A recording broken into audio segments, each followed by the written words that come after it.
Armageddon, the apocalypse, the end of the world. Predicted thousands of times, but in 1200 BC it actually happened, and no one saw it coming. Some of the greatest civilizations of the age were wiped out in a single generation.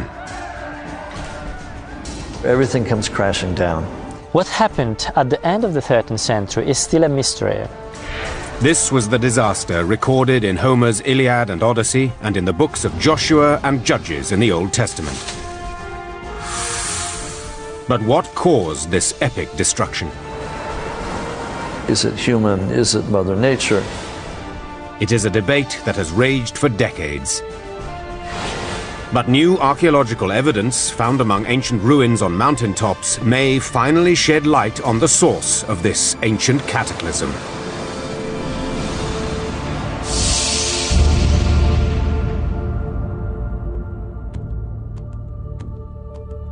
For archaeologists, the past is illustrated by the objects left behind.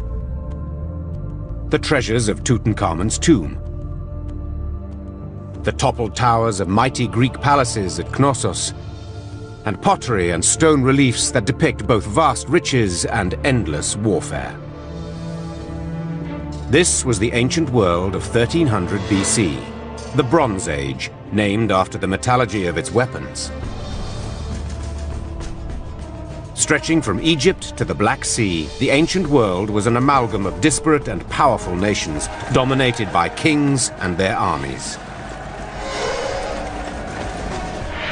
The Mycenaeans and Minoans, the heroes of Homeric legend, built their palaces in Greece, Crete, and the Aegean Islands. The pharaoh Ramses, thought to be the pharaoh cited in the Old Testament, changed the very landscape with his monument at Karnak.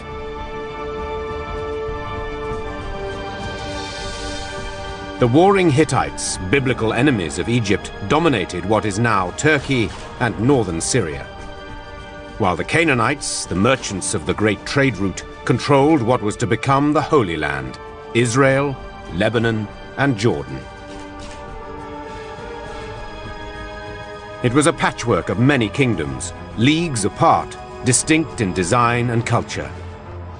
Yet when archaeologists first began excavating this territory in the 1930s, a disturbing pattern began to emerge.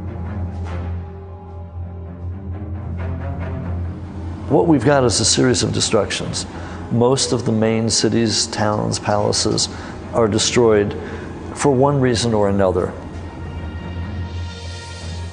Evidence of destruction was widespread, and in nearly every instance, the period of the collapse was the same, the years surrounding 1200 BC. In this 50-year period, we've got at least 4 major civilizations that go down. Mycenaeans disappear, Minoans disappear, Hittites disappear, the Canaanites to a large extent disappear, and Egypt is so weakened that it's really never the same again. That's what's so amazing about this, is these are the biggest guys in the world, and they all bite the dust at about the same time, within a generation or two.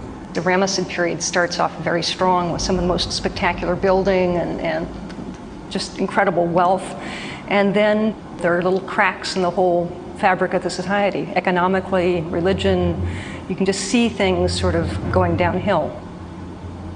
In the reign of Ramses III, there's tremendous inflation. We see the monuments become smaller in scale. We also see huge economic problems with the tax base of the country, because so much of the taxable land had been removed from the tax rolls. Many people believe that from this time, the Egyptians no longer have the great self-confidence they had before the gods. We see a whole new genre of petitions to the gods, these prayers asking for, please God, help me, which we never saw before this time.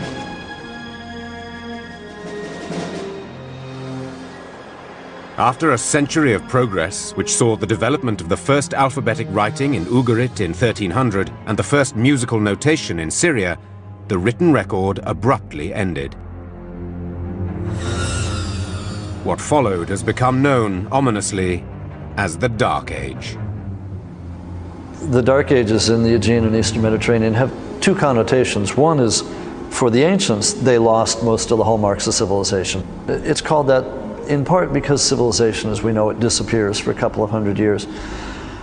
They forget how to write, In Greece, they forget how to do large buildings, massive architecture, and it takes 200 or 300 years to come up out of this. But it's also a dark period for us.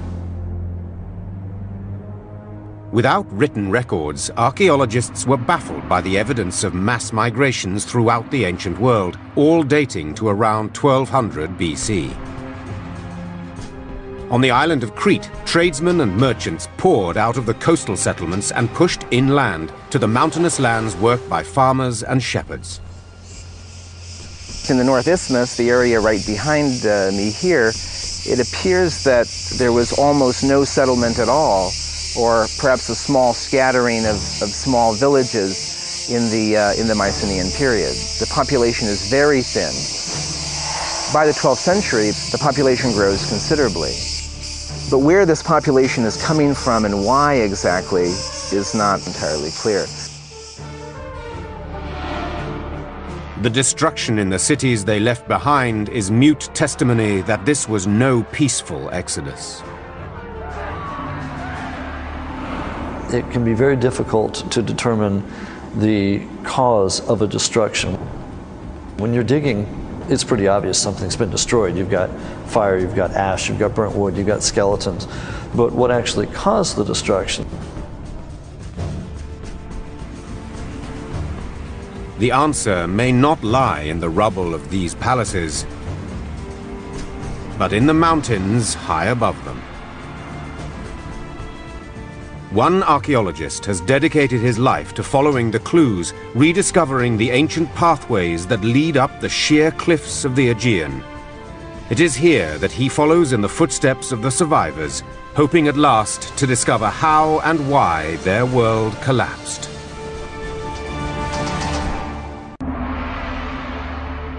For decades, it remained a mystery. The sudden collapse of the great coastal cities and palaces of the ancient world in 1200 BC. What could have caused it?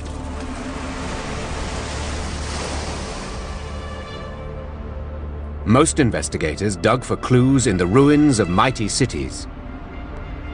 But the real evidence was to be found further inland, in the distant mountains and valleys of the Aegean islands, where humble farmers and shepherds once cultivated barley, lentils, and olives.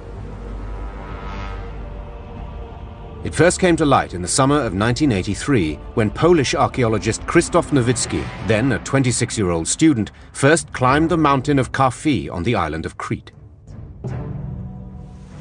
Nowicki's original goal was to study a Neolithic religious shrine constructed on Karfi's summit by prehistoric peoples. But once there, 1,200 meters above sea level, Nowicki was drawn to another set of ruins. A mountaintop village that had been partially excavated and abandoned by the British archaeologist John Pendlebury in the 1930s.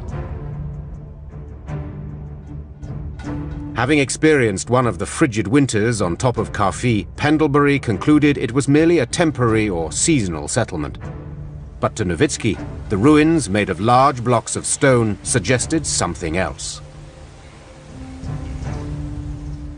What is interesting about the houses in Karfi, that they are pretty well constructed.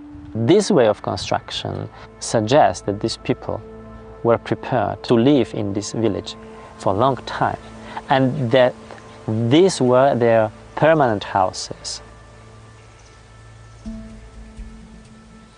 By mapping out and reconstructing the settlement from the excavated footprint, Nowicki confirmed his suspicion.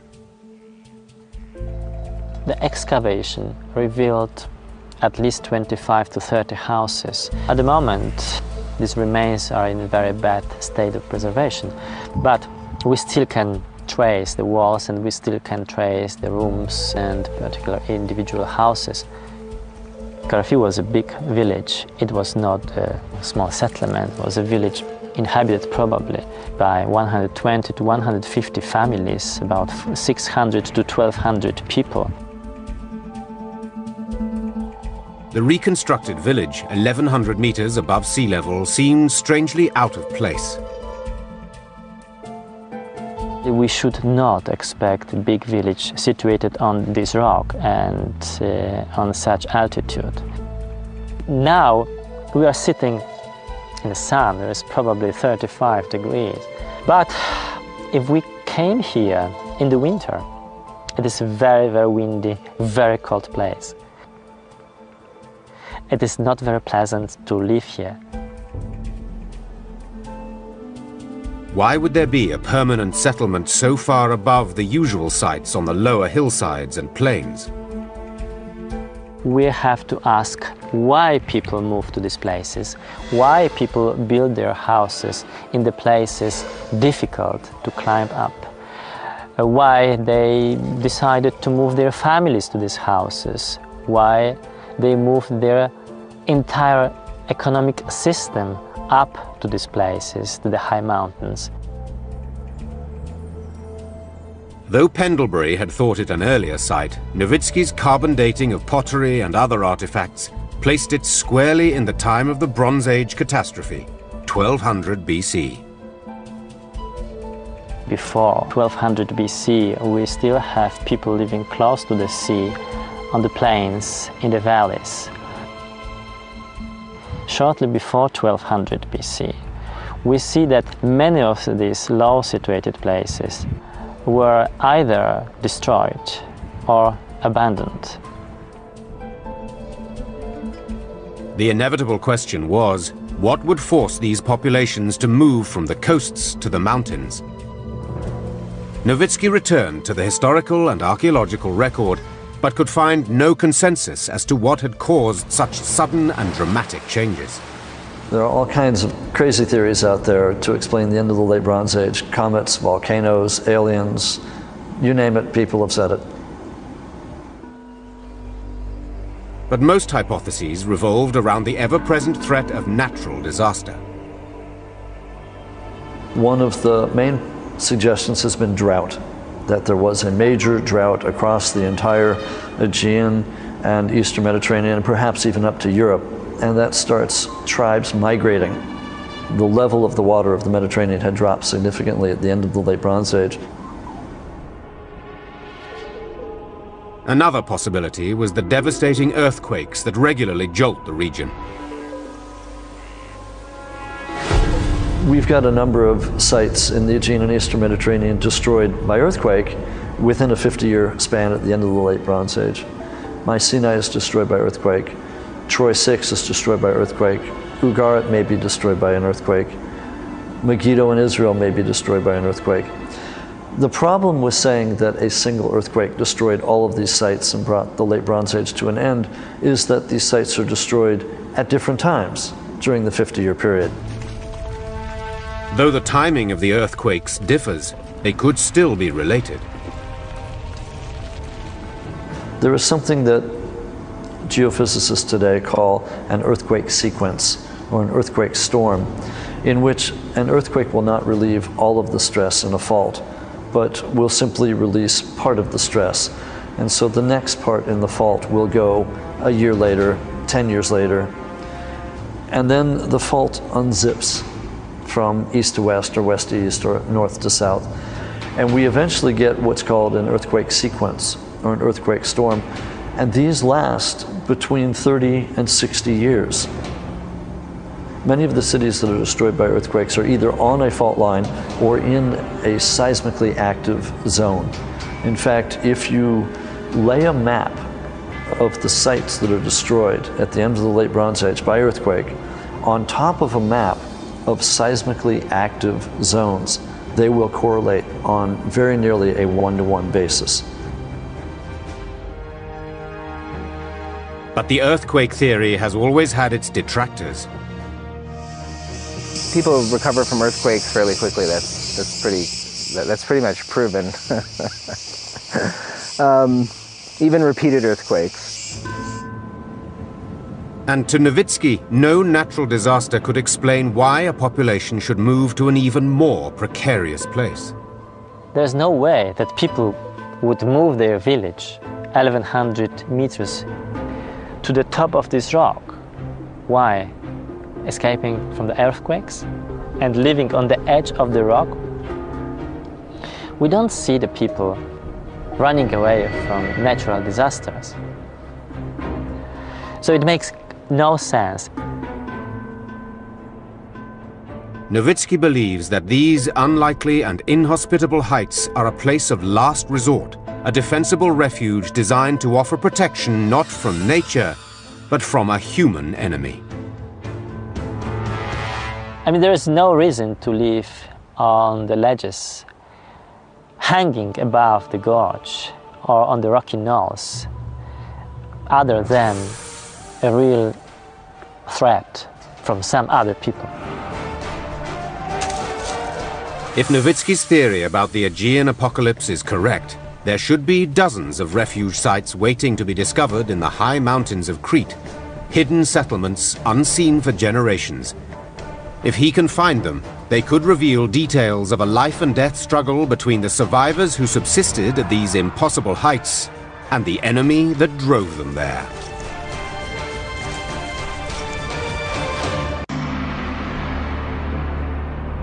There are many theories as to what could have caused the apocalypse of 1200 BC and destroyed the mighty Bronze Age civilizations of the Hittites, Canaanites, Mycenaean, and Minoans. Some have blamed natural disasters, disease and pestilence, even the wrath of an angry god. But could it have had a human cause? And if so, who were the people that sent such mighty cultures crashing down within the span of a single generation? For decades, archaeologists sifted the abundant ruins but found only a few isolated clues. Then, in the 1930s, a stone tablet bearing a desperate message was unearthed in northern Syria. Found in the ruins of the palace of Ugarit, destroyed by fire around 1200 BC, it gave a foretaste of the destruction to come. The king of Ugarit says, "My father, 7 enemy ships have been sighted. Now they've already done great damage to my country. If you see any more, please let me know." The tablet was never sent.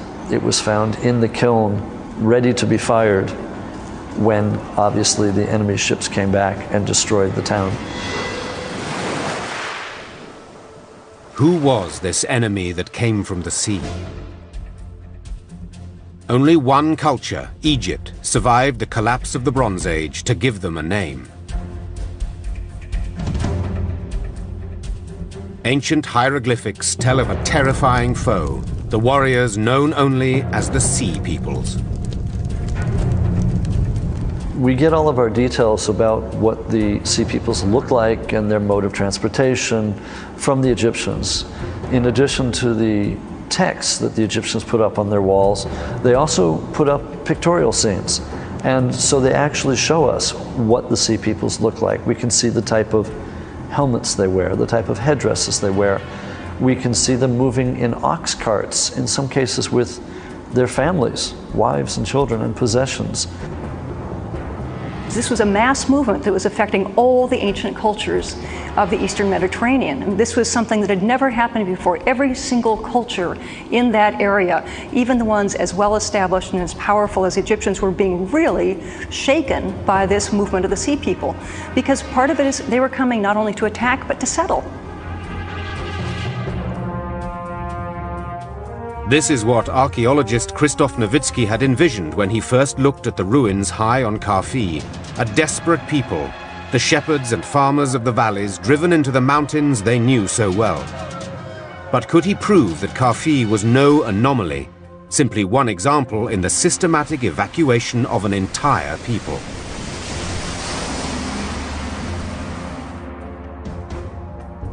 Nowitzki has spent more than 20 years putting his theory to the test. Traveling alone, and with only the most minimal of supplies, he methodically scaled mountain tops so steep that he often had to cling to the cliff face or find ancient footholds carved into the rock to counter the treacherous, shifting beds of loose shale. And it is here, at these improbable heights, that he found what has been his greatest discovery, the mountaintop settlement of Katalimata. The site can only be reached by ascending an incline of loose stone, then clinging to an almost invisible path along the cliff face. In 1990, American archaeologist Donald Haggis accompanied him as a witness. This one is extraordinary. The site itself is built on these sharply formed precipitous limestone cliffs above the plain, and you have to get to it by climbing a scree slope and then entering the gorge from the outer face by a narrow entrance path. The artifacts found at the site reveal a people living on the edge. These simple country inlanders, shepherds and farmers by trade, would have had to move all their possessions one by one up these steep mountain trails. The old and the infirm would have had to have been carried, their dead buried in tombs carved out of the mountaintops. Livestock and crops in the valleys below could only be tended when conditions were safe enough. The evidence that we recovered during surveys suggests that they were using the settlement probably for a considerable period. It's an uncomfortable site to live in. It's not conducive to settlement expansion. Though life on Katalimata would have been extremely difficult, it had one advantage: security. These places can be a nightmare for strangers, for foreigners. Without this knowledge of local topography, it's really very difficult to climb them and to find them. They're like fortresses, in a sense, utilizing the natural terrain. And sometimes, as a lot of research out here is showing, not just utilizing the terrain, but utilizing fairly effective fortification walls as well. Any enemy trying to invade the settlement would have been visible for miles, allowing the mountain people time to prepare. The invaders themselves would have been forced to approach single file, unable to hold their weapons while clinging to the cliff face. Even if they found a way, then it was very easy to stop them. Even a few men could stop a much stronger group of intruders, of enemies here on these narrow ledges. Katalimata was only the first of many refuge sites that Nowitzki has discovered. After scaling nearly 2,000 mountains in Crete, he has identified 80 different refuge sites dating to 1200 BC. One common unifying factor in the orientation and design of these settlements has convinced him that they were built to withstand the sea peoples. How do we know that these people were afraid of the people coming from the sea and not that they were afraid of their neighbors? This can be done only by analyzing how these settlements were defended. Carfi is completely open from the area of the mountains behind it. So we know that they didn't expect the enemy coming from these mountains. These places were settled because they were afraid of the people coming from the sea.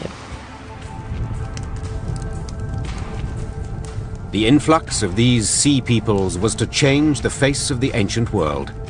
So who exactly were they? In a memorial carved at Medinet Habu, the Egyptians identify 9 factions of sea peoples, a list that baffles linguists. Most of the theories about where the sea peoples came from are dependent on the philology, the actual names of their groups, and that can be very dangerous territory. The Shekelesh are frequently said to be from Sicily. Did they come from Sicily, or did they go to Sicily after they lost? For decades, scholars have argued over the origin of the sea peoples. Some point to southeastern Turkey, northern Syria, and the eastern Mediterranean as a likely launch point. Others contend that the sea peoples most likely came from Sicily, Sardinia, Italy, and the western and central Mediterranean. Do the sea peoples come from the east and move west, or do they come from the west and move east? We don't know. Were these really 9 nations of foreign invaders? Or was this an attack that started much closer to home? One theory holds that it was the very structure of the ancient world that made it vulnerable to terrorism from within. a world built around palaces and omnipotent kings. The king would control most everything. There would be some private merchants and private enterprise, but mostly the king runs the government, the king runs the army, the king is going to run the international trade, certainly in charge of the diplomatic powers. So you're in a situation where the palace pretty much controls 75 to 90% of daily life. In many places, it seems the kings and queens lived with the gods. The kings and queens were the human representatives of the deities. These deities are statues. And then there is the army, the professional army, under the kings and queens. And then there's everybody else. And everybody else was supposed to keep and wanted to keep the gods and the kings and queens satisfied. The only place for laborers and peasants outside this system was in the king's massive armies. And even there, they played a subservient role in the service of the charioteers.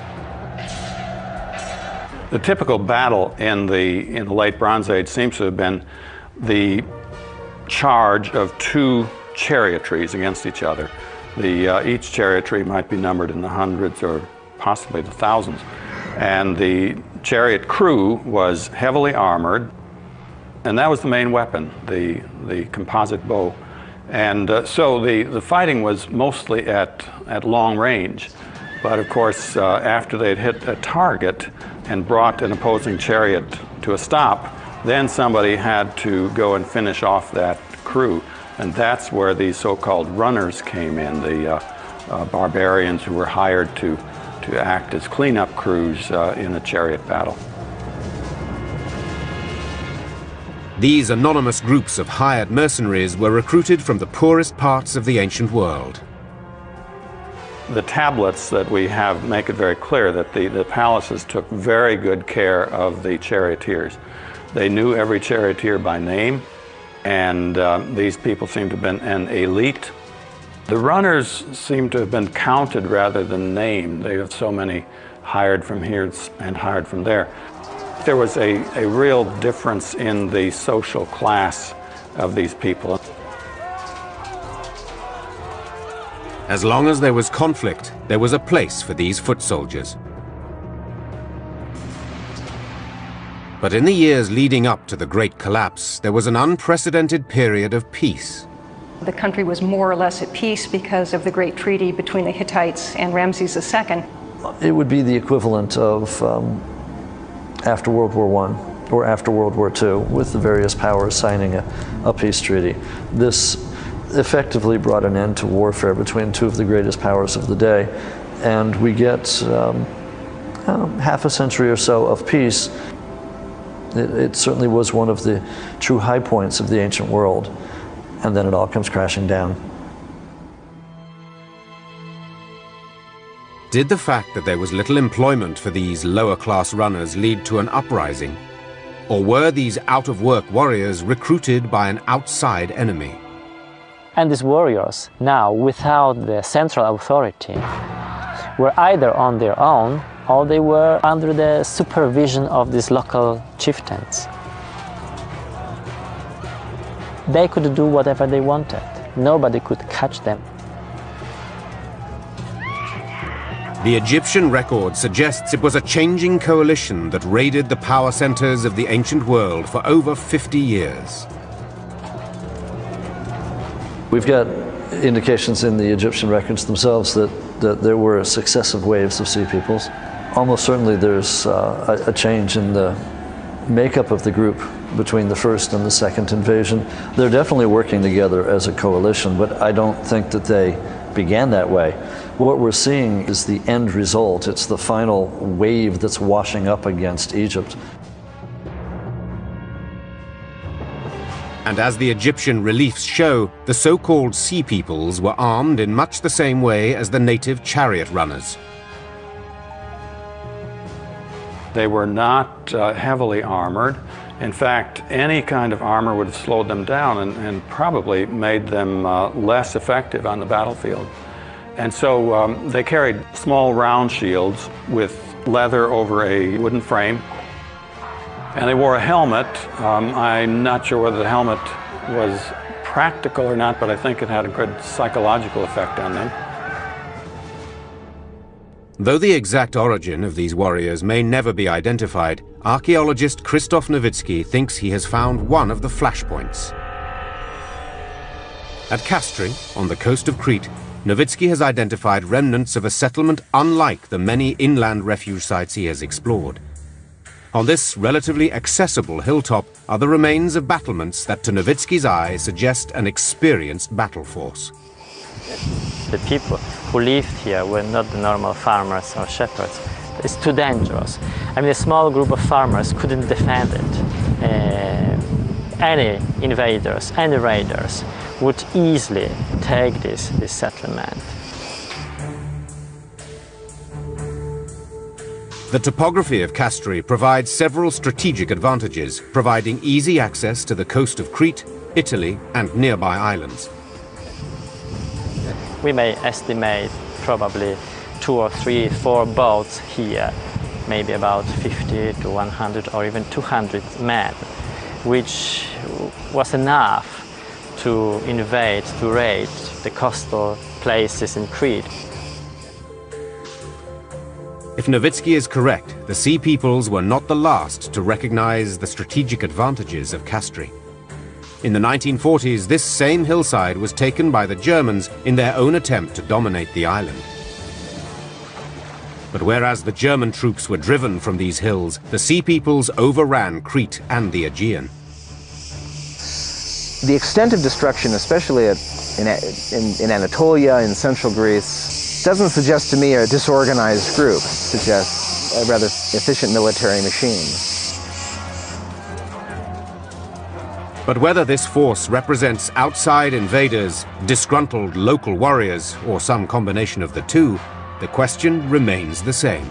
What's amazing about all this is that this ragtag group of marauders and pirates managed to knock off the best of the civilizations, and how they managed to do it is still the major question. The answer may lie not in the origin of the Sea Peoples, but in their methods of waging war. 1200 years before the birth of Christ, an inexorable force changed the very landscape of the ancient world. Evidence of its power was written in the toppled ruins of Mycenaean cities and the abandoned palaces of kings. The desperation of those that survived could be seen in the precarious outposts they built atop the mountains of Crete.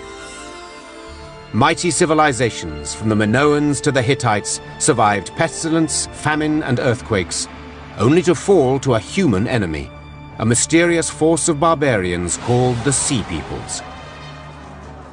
But these invaders had no chariots, no armor. How could they have taken on the armies of kings? Late in the 13th century, it finally dawned on somebody that you didn't need these expensive chariots and chariot teams in order to win a battle. If you got enough runners together, and they were cheap, and they themselves have the capacity to annihilate a chariot army. One weapon made it possible for these runners to become formidable warriors. A simple weapon that until the collapse had been used primarily for hunting. The javelin is a fairly short weapon, probably 4 feet, and has a small metal head. I don't think that these were lethal most of the time, but they certainly would wound whatever they hit. As the raiders swarmed the disabled chariot, the well-protected charioteer would have been suddenly vulnerable. The charioteer and the chariot archer both wore a corselet with scale armor that might have weighed between 30 and 45 pounds. So obviously they cannot run, and they are in no position to defend themselves in hand-to-hand combat. It is at this point that a team of raiders armed with short swords and lightweight shields would have had the advantage, both in numbers and mobility. That's all you'd need to do, wound a horse, and that chariot is stopped. If they could, at 40 or 50 yards, hurl their javelins and bring down a chariot horse, then they were ready to come in for close combat and hand-to-hand weapons, and at that point the chariot crew is doomed. With every success, the ranks of the invaders grew and spread across the Aegean. Only Egypt was able to withstand the onslaught, although the conflict was to leave them forever weakened. So how did the pharaoh's armies withstand an assault that extinguished such powers as the Mycenaeans, Minoans, and Hittites? There was a lot of diplomatic correspondence going back and forth, and a lot of trade in especially gold leaving Egypt through Nubia, and things like horses being brought into Egypt, and various other types of commodities going back and forth. So it was a period of a lot of communication between all of these powers. They had forewarning of these people coming toward Egypt, which was a very important aspect of defense. They had moved the capital of Egypt to the northern part of the country actually to defend against these people, so they were very ready. I think there's a good chance that the Egyptians were also getting their information through diplomatic messengers and couriers from the other great civilizations as one by one they fell. I mean, there are amazing spy systems in place in the ancient world, and the Egyptians certainly had their group of messengers, spies, reporters, and so they knew what was coming before it hit them. And by this time, the Egyptians knew that contrary to their name, the Sea People's greatest strength was not on the water, but on land. The conflicts were essentially land battles, but Ramses III in 1179 had the good sense to stop these raiders, these marauders, from ever getting to land. The Egyptian records, both the pictorial and the textual, they depict a battle taking place on the water, whether it's in a river mouth or actually out in the sea. It's hard to tell, but we've got boats, we've got drowning people. There's obviously a major battle going on the water. They were out there in their boats, and they were helpless out there. The Egyptian archers who were stationed on the shore or on other boats, it was duck soup. Decimated by the pharaoh's archers, the final wave of Sea Peoples was dispersed. But warfare would never be the same again. In the late Bronze Age, the defense of a community rested on an elite, on the charioteers and the chariot archers. In the Iron Age, which follows this catastrophe, the importance of infantrymen is much greater, and charioteers have become marginal.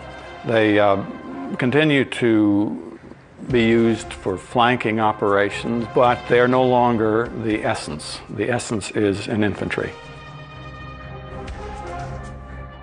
In the span of just a few years, the kings and armies of the ancient world had been felled.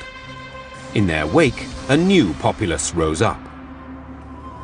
What the Sea Peoples do is create a power vacuum. When the Sea Peoples knocked off the top dogs of the late Bronze Age, they create a whole new situation. It's going to be the elite that go away, that are destroyed. The underclass, the middlemen, the farmers, the peasants, the slaves, they may well survive. And then what are they going to do? In the case of the shepherds and farmers seeking refuge in the mountains of Crete, the archaeological record is clear. After the defeat and dispersal of the Sea Peoples, the hardened survivors gradually returned to the lowlands.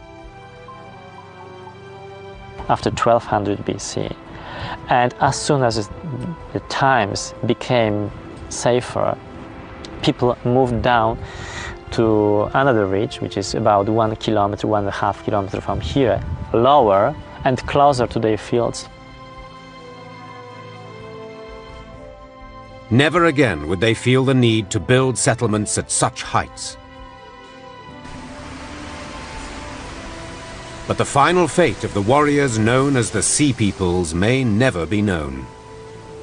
The Egyptians themselves say that they settled some of the remnants in either Egypt itself or in Canaan. And we know that later Egyptian texts talk about the city of Dor in Israel being a Tejeker city. We know that the Pelesset settle down in Canaan. They become the Philistines. Some believe that these survivors and the remnants of the Sea Peoples may have intermingled, something future DNA testing of the remains found in the tombs may reveal. We've probably got remnants of the very civilizations that the Sea Peoples had destroyed while en route to Egypt. So we may well have Mycenaeans among the Sea Peoples, Minoans among the Sea Peoples, Hittites or Luca among the Sea Peoples. And it may well have been one of the few opportunities left to them was to join the Sea Peoples, the very group that had undone their civilization. And so the ranks of the Sea Peoples may have swelled with the very people they had just conquered. What is undeniable is that after the fall, something entirely new emerged. We're going to get dark ages for a couple of centuries as the melting pot is remixed. But up out of this, out of the ashes, rise the phoenix of the Greeks. We get new political systems and new civilizations in effect. The Greeks rise up, and we get things that will eventually become democracy as we know it. With the worst of motives, these Sea People had destroyed one world, but obviously they opened up opportunities for people who'd never had opportunities before. We get the Israelites and David and Solomon, and the kingdoms of Israel and Judah, which may not have been able to exist unless the mighty kingdoms of the late Bronze Age had been done away with. So the Sea Peoples, in effect, bring about the demise of the old and the rise of the new. The exact chain of events that brought an end to one age and gave rise to another is still being investigated. I don't think Christoph has the answer, but he's getting close. He's getting close to finding the answer. What I think we've really got is a combination of causes. The Sea Peoples got lucky. Their timing was perfect. They take advantage of some of perhaps the natural disasters. If a drought had occurred, if a series of earthquakes had just occurred, we get what archaeologists refer to as a systems collapse, where one or two factors, which in and of themselves would not have caused the collapse of civilization, when they're put together, create a magnification effect. The Sea Peoples are able to exploit a hole in the defenses of these mighty civilizations where none had existed before. As archaeologists sift the clues to this ancient destruction that occurred so abruptly, they may find modern insights as well. I rather doubt that the Egyptians or the Hittites expected they would fall, or at least fall quite so quickly. But when you get a series of factors that might not otherwise be related, they could come together to create a force more powerful than each of them individually. So one of the lessons we might learn for today's society is that while a drought might not be important in and of itself, or while a series of earthquakes might seem to have only a lasting impact, if you layer a couple of natural disasters on top of some man-made calamities, you may get a completely unexpected result.